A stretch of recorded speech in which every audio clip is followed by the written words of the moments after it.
soit loué. Nous sommes venus dans la présence de notre Père. Il est le Père de tous ceux qui ont le Fils aîné. Amen.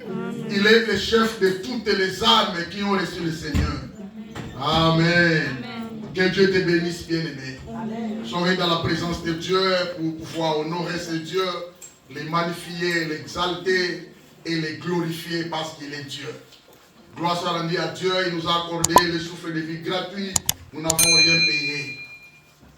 Gloire soit rendue à ce Dieu. Il nous a accordé la paix, la tranquillité. Et nous sommes là dans sa présence. Qu'il soit une fois encore de plus élevé dans nos vies, dans nos âmes, ainsi que dans cette assemblée. Amen. Amen. Ok, que Dieu soit loué pour sa présence. Il a disposé sa présence au milieu de nous. La Bible dit, là où 2 ou 3 sont ensemble en son nom, il est là au milieu d'eux. Nous ne sommes plus que 2. Amen. Amen. L'apôtre Paul et Silas, ils n'étaient que 2, mais ils avaient manifesté là. Ils ont vu la présence de Dieu. Nous ne sommes que plus que 2. Amen. C'est très important pour toi. Que Dieu soit loué pour la présence de ces saints serviteurs, des servantes de Dieu qui sont parmi nous, ainsi que toutes les familles qui sont dans ce lieu. Que l'éternel Dieu vous soit favorable. Ok, nous avons notre sujet de prière. Vous connaissez, nous parlons sur la prière. C'est moi, ces jours, on va parler toujours de la prière parce que nous attendons l'accomplissement de la venue du Saint-Esprit qui viendra encore nous bénir, nous délivrer, nous sanctifier davantage. Pourquoi? Je veux que nous puissions prier vraiment. C'est très important. Je vais donner quelques conditions par rapport aux prières. Luc chapitre 10, verset 1er. C'est ça notre texte principal, vous connaissez déjà. On parlait sur la ténacité de la prière. Luc chapitre 10, verset 1er. 18, verset 1er. Là, c'est le Seigneur qui parle. C'est le Seigneur qui s'adresse à ses disciples. Jésus leur adressa une parabole pour montrer qu'il faut toujours prier et ne point se relâcher. Il faut toujours prier et ne point se relâcher. C'est-à-dire, il faut toujours prier. C'est un thème fréquent, bien aimé. C'est-à-dire qui se produit souvent dans les épîtres de Paul. Si vous lisez l'apôtre Paul, vous allez remarquer qu'il parle vraiment de la persévérance, de la continuité, de la résistance, la fermeté dans la prière. Quand on dit, quand le Seigneur parlait avec ses disciples, il lui dit, il faut toujours prier et il ne faut point se relâcher. Il faut toujours prier signifie persévérer. Le Seigneur veut leur dire, vous devez persévérer dans la prière. Car quand vous allez persévérer dans la prière, cela va vous aider à accomplir la volonté de Dieu. Il faut toujours prier signifie persévérer dans la prière. Selon Romains chapitre 12, verset 12. La Bible nous dit ceci. Romains 12, 12. La Bible dit, réjouissez-vous en espérance. Soyez patients dans l'affliction. Persévérez dans la prière. Quand on dit persévérer, cela signifie aller jusqu'au bout. Ne t'arrête pas. Il faut continuer, il faut aller. Il faut avoir l'esprit et la continuité à ce qui concerne la prière. Quand le Seigneur leur disait, il faut toujours prier, cela signifie, deuxièmement, faites en tout temps de prière. Alors l'apôtre Paul nous les a dit, aux Éphésiens chapitre 6, verset 18, faites en tout temps de prière par l'Esprit. Devant le Seigneur par des supplications, des actions de grâce. Et persévérer d'une manière cohérente dans la prière. C'est-à-dire, quand le Seigneur dit à ses disciples, s'adresse à ses disciples, pour pouvoir persévérer, continuer dans la prière, le Seigneur veut leur dire, faites en tout temps. C'est-à-dire, à tout moment, vous avez sujet de prière à faire. Quand le Seigneur dit, il faut toujours prier, troisième élément, le Seigneur veut leur dire, vous devez prier sans cesser. Vous allez remarquer, c'est l'apôtre Paul qui le dit aussi. 1 Thessaloniciens chapitre 5, verset 17. Priez sans cesse. Cela signifie demeurer dans la présence de Dieu en réclamant sans cesse sa grâce et sa bénédiction. C'est-à-dire, mais quand nous sommes dans la prière, quand nous avons la vie de la prière bien-aimée, quand nous persévérons dans la prière, c'est non pas enfin bien-aimés. Nous sommes là pour pouvoir demander à Dieu. Nous sommes là pour pouvoir chercher. Nous sommes là pour pouvoir frapper des portes qui sont fermées. C'est par la prière que nous pouvons recevoir des choses venant du ciel. Parce que c'est le ciel qui donne. Si le ciel ne te donne pas, bien-aimé, tu ne sauras pas recevoir ce que Dieu fait de toi. Alléluia.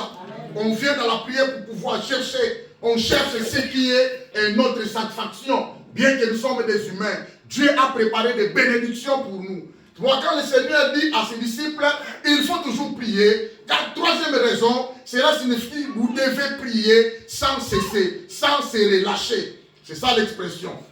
C'est-à-dire, dans la présence de Dieu, nous sommes là pour réclamer sans cesse sa grâce, sans cesse sa bénédiction. Parce que l'homme doit vivre. S'il n'y a pas la grâce de Dieu, l'homme ne vivra pas. Si l'homme n'est pas béni, l'homme ne va pas progresser. Si nous vivons, bien aimé, c'est grâce à la grâce de Dieu. Si nous progressons dans la vie, bien aimé, c'est grâce aux bénédictions célestes que l'Éternel nous donne. Priez sans cesse. Prier sans cesse, bien aimé, c'est-à-dire qu'il ne s'agit pas de prier sans arrêt, ni répéter constamment la même chose. Quand la Bible dit de prier sans cesse, selon l'apôtre Paul, il ne nous a pas dit de prier sans avoir arrêté. Alors ne j'arrête pas du matin, 0 heure, jusqu'au 0 heure. Non, l'apôtre ne dit pas ça. Quand il dit prier sans cesse, c'est-à-dire nous devons avoir des temps appropriés pour pouvoir se présenter dans la présence de Dieu et s'adresser à Dieu ce que nous en avons besoin. C'est très important. Mais plutôt de prier avec persévérance. Et tu dois persévérer dans la présence. Il n'est pas dit que quand tu vas persévérer dans la présence de Dieu, c'est-à-dire tu es dans la présence de Dieu, tu ne travailles pas, tu ne sors pas de rendez-vous, tu es là, bien aimé, consacré dans la chambre. Non, pas comme ça. Prier sans cesse signifie persévérer de temps à autre que tu as besoin de prier, tu entres dans la présence de Dieu. C'est très important. C'est-à-dire que tu dois prier avec régularité. Il faut avoir de la régularité dans la présence de Dieu dans tes prières. Prier sans cesse, bien aimé, ne signifie pas que nous devons constamment faire montrer vers Dieu des prières solennelles. Plutôt que tout au long de la journée, nous devons lui adresser tout genre de prières. Et c'est quelles que soient les circonstances. Tout genre de prières, tu peux le faire.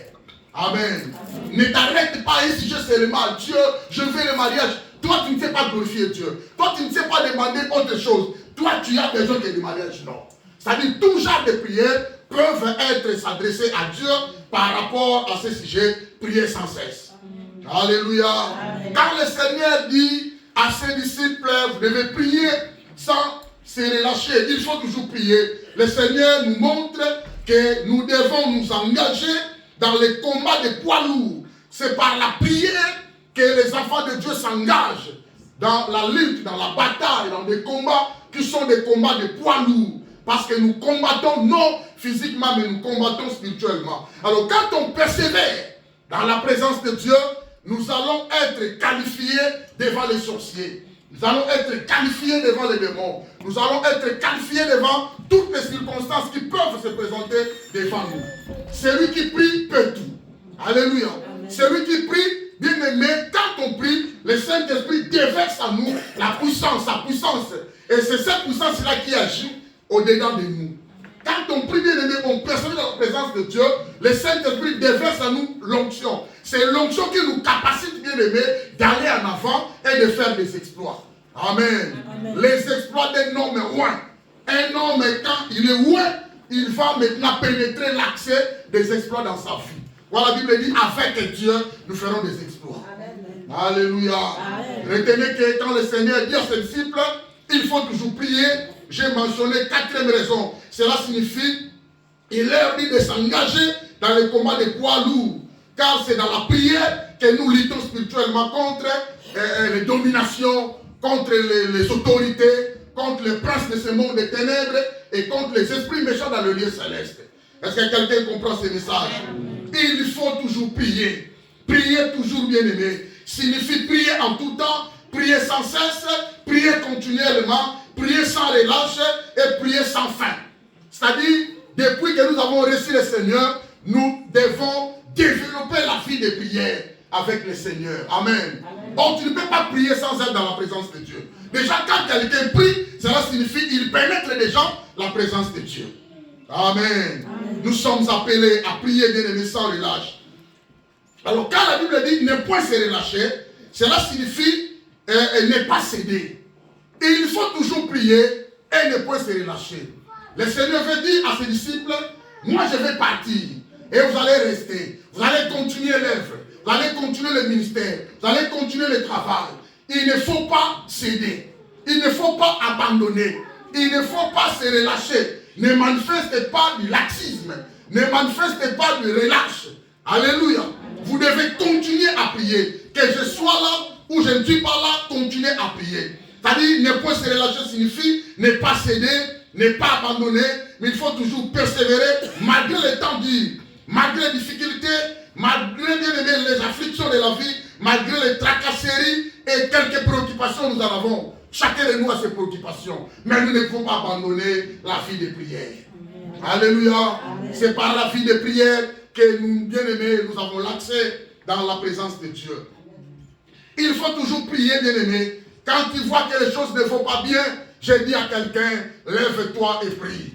Alléluia. Mais tu dors souvent. Tu es bien-aimé dans les sommets à tout moment, non. Quand bien-aimé, tu dois sentir, tu vas sentir que les choses ne vont pas bien. Bien-aimé, lève-toi et entre dans la prière. Alléluia. Quand tu vois que les mauvais songes, bien-aimés, ils osent à la continuer chaque nuit. J'ai eu mauvais songe aujourd'hui. Demain, mauvais songe. C'est l'Éternel qui te parle. Lève-toi, entre dans la prière. Alléluia. Quand tu vas sentir qu'il y a un souci, bien-aimé, les choses ne vont pas bien. Mais comment on ne parvient pas à payer la maison? Mais comment on ne parvient pas, bien-aimé, à faire des courses? Comment il n'y a pas de l'argent? Comment tout est bloqué? Comment les choses ne vont pas bien? Lève-toi, bien-aimé, entre dans la prière. C'est par la prière, bien-aimé, que les portes du ciel s'ouvrent. Alléluia. C'est par la prière, bien-aimé, que nous avons une arme offensive et défensive de lutter. Offensive, c'est-à-dire se défendre. Alléluia. Attaquer, pardon. Défensif, c'est défendre. Sans la prière, bien-aimé, tu ne sauras pas se défendre et tu ne sauras pas attaquer l'ennemi. Car la Bible dit, nous n'avons pas lutté contre la chair et le sang, mais nous luttons contre les dominations, contre les autorités, contre les princes de ce monde des ténèbres et contre les esprits méchants de céleste. Alléluia. Ce sont 4 dimensions des esprits mauvais dans ce monde. Alors une femme de la prière a toujours été victorieuse. Alléluia. Un homme de prière, bien-aimé, a toujours été victorieux. Sans la prière, bien-aimé, il n'y aura pas la qualification. Tu dois être qualifié, bien-aimé. Pour être qualifié, il n'y a qu'un seul chemin. C'est le chemin de la prière. Toi, quand tu vas remplir les conditions qui vont t'aider à accéder à la présence de Dieu, tu es qualifié. Que l'Éternel qualifie un homme en ce lieu. En ensemble, nous avons qualifié maman Moko. Devant les situations de ta vie bien-aimée, tu seras qualifié. Non comme pas réel, mais on va la qualifier. Qualification sous qui ou non. Toi, ta qualification, et on va la perpétuer. Ta qualification, on va la pour toujours. Que le Seigneur te qualifie. Oh, devant les sorciers, soyez qualifiés. Devant les circonstances fâcheuses, je déclare au nom de Jésus que tu sois qualifié. Ça m'a qualifié en administration. Alléluia. Ça m'a qualifié, bien-aimé, devant ma sorcière. Et tu vas marcher la tête haute. Si tu n'es pas qualifié, bien-aimé, tu vas continuer à pleurer. Oh, ceux qui sont qualifiés, bien-aimés, ne pleurent pas. Les qualifiés ne pleurent pas. Plutôt les qualifiés font comment? Ils sortent avec leurs trophées. Ils vont tourner dans le terrain. Ils vont gagner. Dans l'autre cas, il y a des pleurs. On est là. Parce qu'ils sont disqualifiés. Oh, je déclare que tu sois qualifié. Au nom de Jésus. C'est par la prière, bien-aimé, que nous allons être qualifiés. Il faut toujours prier si les choses ne vont pas bien. Si tu constates qu'il y a des maladies, bien-aimé, allez voir le médecin dit non, il n'y a pas de maladie, il est en bon état. Mais allez faire encore cet examen-là. Non, le médecin a donné le résultat, non. Il n'y a pas des ordonnances à vous donner. Il est en bon état, on ne voit pas la maladie. Bien, les mots continuent à vous monter. Tu dois te lever et tu dois prier. Et il faut toujours prier et ne cesser pas, bien aimé, devant toutes les circonstances. Amen. Toi, tu dois être éveillé. Tu dois être une femme éveillée. Tu dois être un homme bien éveillé. Quand tu vois qu'il y a des contretemps bien aimés, sache-le qu'il y a des choses qui se réalisent. Je vais me lever et je vais prier. Pourquoi le Seigneur insiste? Il faut toujours prier et nous devons exercer des prières continuelles. Chaque jour, bien aimé, nous avons ces devoirs. Nous sommes appelés à les faire. Alléluia. C'est très important. Mais bien aimé, je veux que nous puissions avoir quelque chose qui va nous aider aujourd'hui. Parce que je veux samedi, nous avons jeûné prière et le 30 nous avons veillé de prière. Mais je ne veux pas que nous puissions réaliser des prières en termes de vagues. Hein? Moulou, brutal, vague, comme si nous n'avons pas la connaissance de la parole, comme si on a commencé les choses de Dieu car les lots. Non. Je veux que nous puissions saisir l'opportunité à travers les messages que les hommes de Dieu nous donnent, bien aimés. Ça va nous aider à évoluer, à avoir de la maturité, et à avoir la croissance spirituelle. Parce que bien aimé, vous savez, il y a des gens qui ont commencé à prier, ça fait longtemps. Il va te dire que j'ai 25 ans de ministère. Il va te dire que j'ai 30 ans de ministère. Mais quand tu vois sa vie chrétienne, il n'y a pas vraiment la qualité. Hein, la qualité vraiment d'une vie chrétienne victorieuse, il n'y en a pas. La qualité d'une vie chrétienne qualitative, il n'y en a pas. Parce que l'homme n'a pas la maturité. Bien qu'il est longtemps dans la présence de Dieu, bien qu'il prie, il y a des choses qui se réalisent. Mais l'homme n'a pas vraiment l'autel là hein, de la prière. Ce n'est pas bien. Moi, je veux que nous puissions saisir l'opportunité. Il y a un verset que je veux que nous puissions prendre aujourd'hui. C'est Hébreux chapitre 10, verset 22. Tout ça, va prier mon faille. Et je vous avais dit la fois passée, nous ne sommes pas vraiment obligés que nous devons faire des prières 4 heures du temps, 5 heures du temps, toute la nuit. Bon, demain je ne travaille pas, je dois prier toute la nuit. Non, pas ça de la bonté. On prie avec foi. Amen. Amen. Je vous avais dit qu'il y a des prières brèves dans la Bible. Il y a des gens, des hommes de Dieu, il y a des prophètes, il y a des rois. Ils ont fait des prières brèves. Mais à cause de leur foi, à cause de la sincérité de leur cœur, ils ont eu l'exaucement. Ils ont eu l'exaucement. C'est-à-dire je vais aller là, on prie beaucoup. Prie beaucoup n'est pas un problème. Ce qui est le problème, c'est l'exaucement. L'exaucement dépend de l'attitude de la personne qui adresse des prières à Dieu. Est-ce que quelqu'un me comprend? L'exaucement, c'est Dieu qui exauce, selon sa volonté. Mais, contrairement, il y a aussi des exaucements qui dépendent de l'attitude de la personne qui adresse des prières à Dieu. C'est pourquoi, si vous voulez vivre des contradictions, allez prier sans foi. Allez faire des prières, n'ayez pas la foi. Tu n'auras pas l'exaucement. Quelqu'un me comprend? Amen. Voilà, donc prenons Hébreux 10, chapitre 22. Ce sont des conditions par lesquelles le Seigneur va nous aider, pendant que nous sommes dans la présence de Dieu, d'exercer ces 4 éléments que le Saint-Esprit nous donne aujourd'hui. Hébreux chapitre 10, verset 22, la Bible dit ceci. Approchons-nous avec un cœur sincère. Soulignez un cœur sincère. Approchons-nous dans la plénitude de la foi. Soulignez la plénitude de la foi. Approchons-nous avec de cœur purifié. Soulignez le cœur, au pluriel, la purifié d'une mauvaise conscience. Purifié d'une mauvaise conscience. Quatrièmement, approchons-nous avec un corps lavé d'une eau pure. Soulignez eau pure. Ce verset bien aimé nous présente la quadruple description sur la façon dont de nous présenter devant le trône de Dieu, ou de nous présenter devant la face de Dieu, de nous présenter dans la présence de Dieu. Où se trouve la présence de Dieu? Dieu est présent. Il est omniscient. Il est partout au même moment. Pendant que nous sommes ici dans cette réunion, l'Éternel est aussi dans la réunion qui est à côté là-bas. Les enfants de Dieu prient aussi à côté là-bas à Metz. À Wapi, à Metz, à Borny, partout. En Afrique, en Amérique, partout il y a des gens qui prient. Ceux qui confessent le Seigneur Jésus-Christ, la présence de Dieu est là avec eux. La présence de Dieu, Dieu est omniprésent. Il est partout au même moment. La présence de Dieu est en toi comme étant un enfant de Dieu. Tout celui qui a accepté le Seigneur Jésus-Christ comme étant son sauveur et Seigneur, il est d'office l'habitation de la présence de Dieu. Il est d'office la demeure de Dieu. C'est-à-dire Dieu est en toi.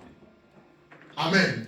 Mais quand on dit maintenant, approchons-nous dans la présence de Dieu. C'est-à-dire, c'est toi maintenant qui vas avancer pour pouvoir pénétrer la présence de Dieu. Il est là à côté de toi. Il est là à ton intérieur. C'est-à-dire, quand tu vas maintenant approcher, tu vas commencer à prier.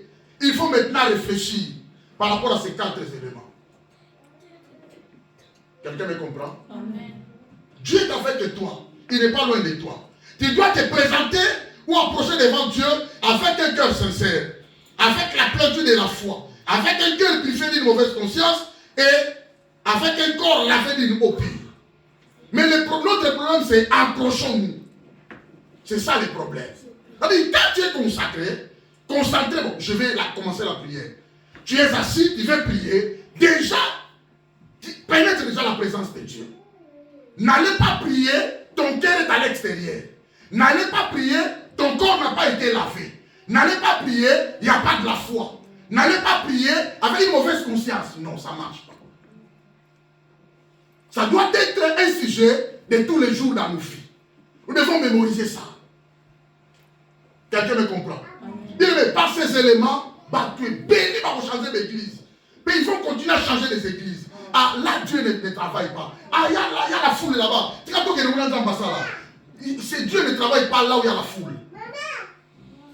Dieu ne tient pas compte de la foule. Mais Dieu tient compte d'une personne dont ces 4 éléments sont dans son cœur, dans sa vie. Quelqu'un me comprend? Amen. C'est pourquoi Élie était seul. Mais en face d'Élie, il y avait 450 prophètes de Baal. Il y avait 400 prophètes d'Astarté. Il y avait le gourmand d'Akab. Il y avait les gardes du corps de Jézabel. Avec la Batounaï. C'est-à-dire plus de 100, plus de 1000, pardon. Mais Élie était seul. Mais tellement il était avec Dieu. Quand tu es avec Dieu, bien aimé, Mtaoulou Ngaouté. Quelqu'un me comprend? Amen. Il était seul. Il était seul.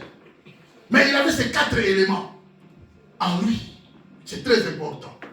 Tu peux être seul, le bien-aimé. Devant les milliers de sorciers, les milliers de démons bien-aimés, ne crains rien. Je vous avais déjà dit ça. Tu n'as rien à craindre parce que tu es avec Dieu. Il n'est pas loin de toi. Alors quand on dit maintenant, approchons-nous, cela signifie quoi? Cela signifie, premièrement, ce que tu dois retenir. La prière n'est pas plus valeureuse.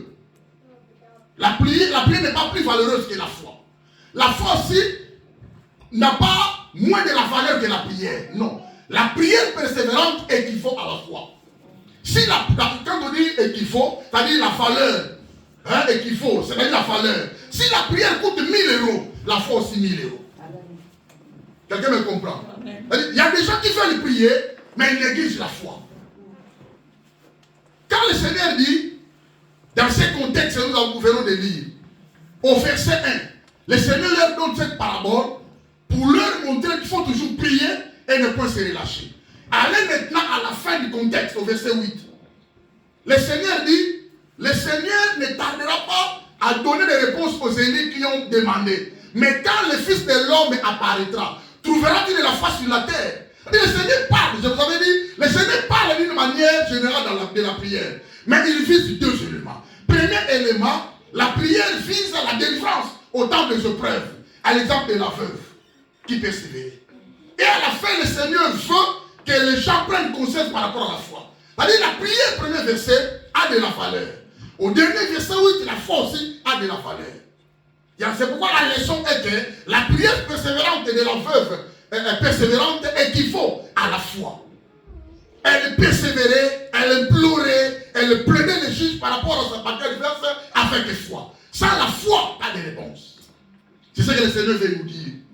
Amen. C'est-à-dire la prière persévérante équivaut à la foi. Alors quand on dit approchons-nous donc, cela signifie que la foi et l'action de s'approcher. C'est-à-dire ma foi et l'action de s'approcher, il y a 2 choses. J'ai la foi et je veux aussi approcher. La foi et la manière dont je m'approche de Dieu par Jésus-Christ vont de pair. Tu ne peux pas t'approcher sans la foi. Tu ne peux pas prier sans la foi. C'est quelqu'un me comprend. La foi est indispensable. La foi est essentielle. La foi est fondamentale dans la vie chrétienne. Or, la vie chrétienne, on voit deux choses. La prière et la parole. Ça, même l'écoute de la parole. On est en train de libérer la parole. Ceux qui ont la foi captent directement. Ceux qui n'ont pas la foi doutent. Pasteur, on va solo. Pasteur, on va constater. Ceux qui ont la foi captent directement. Je capte ça pour moi. La prière de la vallée, la force de la vallée. Mais ceux qui doutent, ils sont contactés. Quelqu'un me comprend? On est dans l'église, on est en train de libérer la parole. Mais il y a des incrédules. Il y a des gens qui ont l'amusement du cœur. Il y a des gens qui ont l'esprit de prière en eux. Des prières et les qui. Il doute là où il est. Mais nous, ce n'est pas notre problème. C'est pourquoi il faut accepter de se laisser, de s'abandonner auprès du Saint-Esprit. Parce que c'est le Saint-Esprit qui nous aide. Quelqu'un me comprend? C'est la foi et la foi de s'approcher de Dieu par Jésus-Christ font des pères. La prière et la foi sont deux choses différentes. La foi est une autre chose, la prière aussi une autre chose. Mais la foi et la prière équivalent. Elles ont des mêmes valeurs. Alléluia. Ne néglige pas la prière et ne néglige pas la foi. C'est pourquoi la prière de la foi sauvera le malade. La prière sans foi ne sauvera pas les malades. Quelqu'un me comprend? La prière persévérante qu'il faut à la foi. C'est-à-dire qu'elles ont les mêmes valeurs, même prix, même force, selon le Seigneur. Quand on dit approchons-nous, cela signifie l'Éternel nous invite. C'est le cœur de l'invitation adressée à toute l'assemblée venue à Christ. On trouve les mêmes invitations dans la Bible. Jacques a dit ça. Jacques chapitre 4 verset 8. Alors je n'explique pas, mais on lit pour pouvoir avoir des preuves. C'est très important pour nous. Jacques chapitre 4 verset 8. Approchons-nous de Dieu et il s'approchera de vous. Nettoyez-vous vos mains, pécheurs, purifiez vos cœurs, hommes irrésolus. Et quelqu'un a vu ça? Quelqu'un a vu ce verset? Jacques chapitre 4 verset 8. Ça dit c'est une invitation que l'Éternel nous lance. Approchons-nous bien aimés, c'est très important. Et puis Psaume 73, 73, 28. Puis Psaume 73, 28. Après, on va essayer de développer les 4 éléments que ça va nous aider, bien aimés, quand on avance dans la présence de Dieu. Ça maintenant, c'est Asaph, je crois. Et puis Psaume 73. Oui, et puis Psaume du roi Asaph. Oui, Asaph 28. La Bible dit, pour moi, m'approcher de Dieu, c'est mon bien. Je place mon refuge dans le Seigneur, l'Éternel, afin de raconter toutes les œuvres. Amen. 73, 28. Asaph a dit, moi, m'approcher de Dieu, ça me fait du bien. Mais il y a des gens qui s'approchent de la présence de Dieu, et ça ne leur fait pas du bien.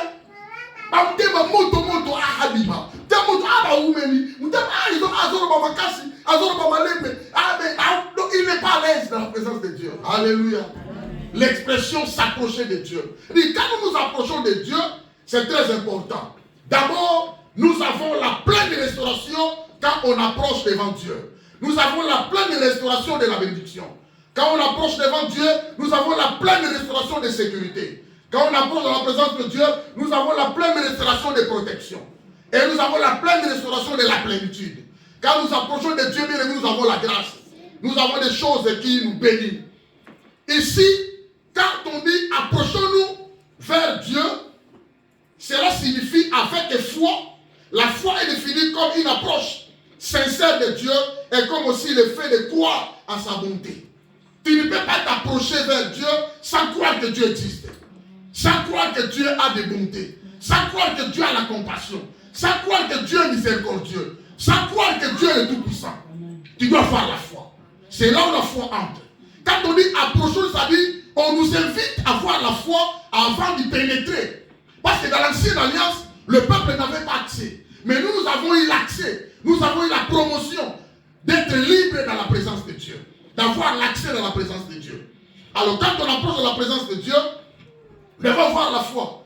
C'est pourquoi la Bible dit, oh sans la foi, il est impossible de lui être agréable. Si quelqu'un me comprend?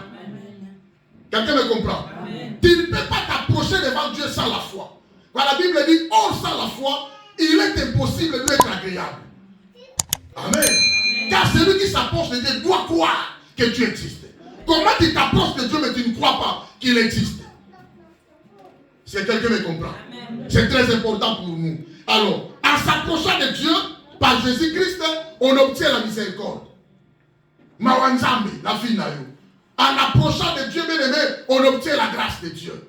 La grâce qui ouvre les choses. La grâce qui ouvre les portes fermées.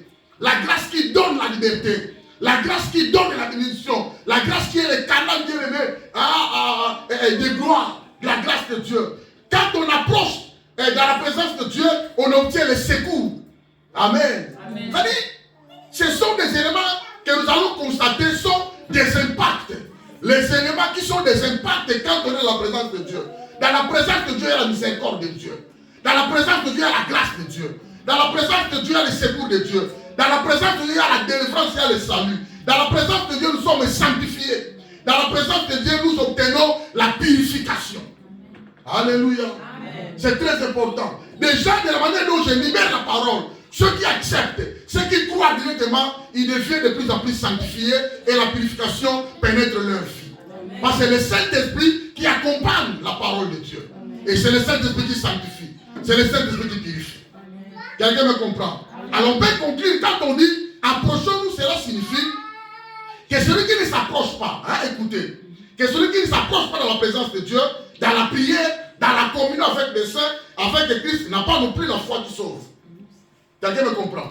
Celui qui ne s'approche pas, il y a maman masanga wana bien aimé, déjà Aza libanda masolo. Aza la nani libanda masolo. Oh Aza pasteur, moi je ne vais pas prier avec des gens, je reste à la maison. Il n'a pas la foi qui lui a sauvé.